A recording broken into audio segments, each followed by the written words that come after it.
In a picturesque African village, nestled among the rolling hills and swaying fields, the sun rose and set over the humble abode of a spirited young girl named Binita. Known far and wide for her kind heart and gentle spirit, Benita's presence brought a sense of peace and warmth to the villagers around her. Residing under the same roof was her stepmother, Victoria, and stepsister Sophia, whose hearts were hardened by jealousy and disdain towards Binita, casting her into a world of servitude and endless chores. Yet Benita's resilient spirit remained unbroken, her days filled with the melodies of her voice and the grace of her dance amidst the whispers of the wind and rustling leaves. Unbeknownst to her, destiny was about to weave an enchanting tale that would alter the course of her life forever. The royal decree echoed through the village as the king proclaimed a grand ball to be held in honor of his son, Prince Eric, seeking a companion to join him in a lifetime of royalty and splendor. Every young maiden in the village, including Binita and Sophia, was extended an invitation to the illustrious event, setting hearts aflutter and dreams alight with the promise of a royal union. As preparations for the grand affair commenced, Sophia demanded Binita to toil and sew gowns fit for a queen, scornful words and taunts falling from her lips like petals in a storm. Yet Binita remained steadfast, her heart aglow with a hope that transcended the darkness of her circumstances. With each stitch and each smile, she wove a tapestry of grace and resilience that would soon captivate the hearts of all who beheld her. On the eve of the grand ball, as Sophia toured in anticipation, Binita stood alone under the starlit sky, her soul reaching out for a sliver of light amidst the shadows that threatened to engulf her spirit. Then, in a moment that seemed plucked from a fairy tale, a vision of ethereal beauty appeared before her. Cloaked in a shimmering veil of moonbeams and stardust, the woman introduced herself as Georgina, the fairy godmother who had been watching over Binita all along, her eyes twinkling with wisdom and kindness. With a graceful flick of her wand, Georgina enveloped Binita in a shimmering veil of magic, transforming her with each passing heartbeat. The tattered rags that once clung to her form vanished, replaced by a gown woven from the finest silk that cascaded like liquid moonlight, each thread whispering tales of dreams and destiny. Her worn shoes disappeared, replaced by glass slippers that gleamed with an ethereal glow, casting prisms of light with every step she took. A golden ring adorned her finger, a symbol of her newfound radiance and inner beauty that shone brighter than the moon above. In a dazzling display of enchantment, Georgina conjured a carriage fit for a queen, drawn by 6 majestic white stallions whose hoofs danced upon the cobbled streets in eager anticipation. With a voice as soft as a summer breeze, Georgina urged Binita to revel in the night's splendor at the ball but cautioned her to heed the passage of time, for the magic woven around her would dissipate with the fading of midnight's embrace. Embracing the thrill of the moment, Binita ascended into the carriage, her heart aflutter with a symphony of emotions as her journey unfurled towards the palace gates. As she alighted from the carriage, the grandeur of her presence told the breath of onlookers, each gaze drawn to her like moths to a flame. Prince Eric himself, captivated by her resplendence, approached her with a smile that mirrored the glow of 1,000 stars. In a whirl of velvet and moonbeams, the prince and Binita toured across the ballroom floor, a dance of destiny and desire that transcended time and space. The music of the night wove its spell around them, ensnaring their hearts in a tapestry of dreams and longing. Binita savored every fleeting moment, her spirit soaring on wings of enchantment as she gazed into the prince's eyes, feeling the echoes of an unspoken bond that transcended mere mortal boundaries.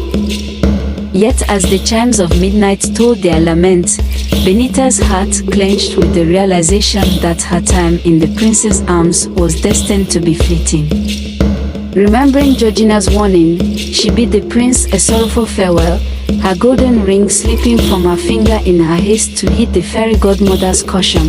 The moon hung low in the sky as the prince dashed through the castle grounds, panting as he chased after the mysterious woman who had captured his heart. With each step, he could feel his heart pounding in his chest, his determination fueled by the sight of her flowing gown disappearing into the shadows. But as he finally reached the grand gate, all that greeted him was a glint of gold in the moonlight, the only remnant of the enchanting maiden who had slipped through his fingers. The following morning, Sophia, with a smug smile on her face, sauntered into Benita's room, eager to gloat about her own ball attendance. However, to her surprise, Binita was nowhere to be found, out on her daily errands. A mischievous gleam in her eye, Sophia began to snoop around the room, her eyes landing on a glint under the bed. Crouching down, she discovered a delicate glass slipper, identical to the one worn by the captivating woman who had captivated all at the ball. Shock and disbelief washed over Sophia as she realized that Binita had been the mysterious beauty all along. With a mixture of anger and curiosity gnawing at her, Sophia hurried to her mother, Victoria, to share the revelation. Victoria's expression darkened as she listened, a plan already forming in her mind to address this unexpected turn of events. "Do not worry, my child," she reassured Sophia, her voice laced with determination. "We will find a way to safeguard our position and ensure that justice is served." As days turned into weeks, the prince's relentless search for the mysterious maiden who had stolen his heart continued unabated. His quest took him far and wide, traversing through bustling villages and remote hamlets, determined to find the one woman who had left such a profound mark on his soul. Each night, as the moon cast its gentle glow upon the land, he would try the golden ring on the slender fingers of countless young women, hoping against hope to discover his true love. Meanwhile, Victoria, consumed by jealousy and a thirst for power, plotted in the shadows to thwart Benita's chance at becoming the queen. When she learned of the prince's method of using the gold ring to identify the mystery maiden, a wicked scheme took shape in her mind. Desperate to maintain her grip on authority and influence, Victoria sought out a witch doctor who bestowed upon her a mystical charm designed to deceive Prince Eric's perceptions and ensure that Sophia, Victoria's favored daughter, would be seen as the enchanting maiden he sought. Under the spell of the witch doctor's charm, Prince Eric's eyes beheld Sophia with newfound adoration, his heart convinced that she was the ethereal beauty from the fateful ball. As whispers of the impending royal marriage spread through the village, anticipation and excitement mingled in the air, while Victoria relished in the unfolding of her carefully orchestrated plan. With the date set for the grand wedding, Sophia eagerly embraced her role as the future queen, basking in the adulation and praise that surrounded her. Meanwhile, the cold-hearted machinations of Victoria reached their climax as she confronted Binita, casting her out with ruthless determination, determined to erase any remnants of her former rival's existence. Heart heavy with sorrow and burdened by betrayal, Binita embarked on a solitary journey into the surrounding forest, haunted by memories of a life once filled with promise and love. As she wandered the darkness, a glimmer of hope flickered in her soul as Georgina, her fairy godmother, appeared once more, offering a beacon of light in the midst of despair. At the palace, Sophia's arrogance and cruelty festered unchecked as the wedding day approached, her mistreatment of others a stark reminder of the darkness that had taken root within her heart. But destiny had other plans in store, as Georgina revealed a plan to Binita, promising her a chance at redemption and justice. Binita, still reeling from the betrayal of her treacherous stepsister Sophia and her stepmother Victoria, found herself visited by Georgina, her beloved fairy godmother. Hopeful yet apprehensive, Binita listened as Georgina unveiled her plan to help Binita reclaim her rightful place and bring justice to her enemies. Days passed, and Binita found herself standing at the entrance to the grand palace where Sophia and Prince Eric were to be wed. Despite the royal finery adorning her, Benita's heart was heavy with anxiety. It was then that Georgina appeared, using her magical powers to transform Binita into a stunning and breathtakingly beautiful woman. With newfound confidence, Binita stepped into the palace, her heart pounding as she scanned the faces of her enemies.